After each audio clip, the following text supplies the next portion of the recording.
ধরে যদি পেতাম একবার শিক্ষা দিতাম, কিন্তু আসল জায়গা তো পাই না, আমাদের সামনে আসে না।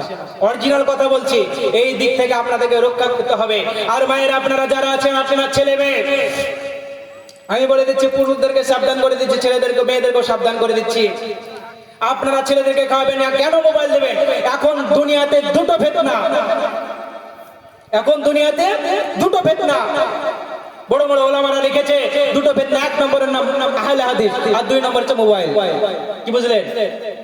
আহলে হাদিস আর দুই নম্বর এরা কাটতে কাটতে কাটতে কাটতে তারা বলছে সবে বরাত নাই, সবে কদর নাই, কিচ্ছু নাই, কিচ্ছু নাই, কালেমাও নাই।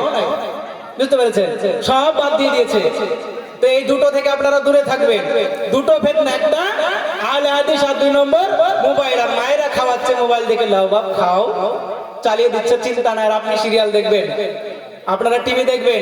চলুন এবার যে কথা বলছিলাম, এবার আমাদেরকে জানার দরকার, আমাদেরকে জানতে হবে পুরুষরা আমাদেরকে জাহান্নাম যাওয়ার জন্য কিন্তু রেডি আছে।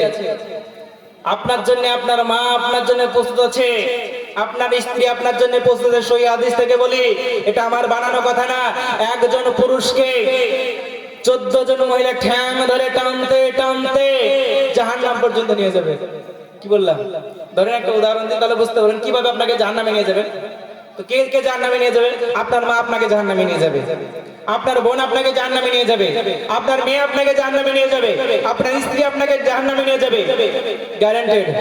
কিভাবে নিয়ে যাবে? চলুন চলুন। বলছে হুজুর আমি ইবাদত করি, আমি নামাজ পড়ি, রোজা করি, হজ করি।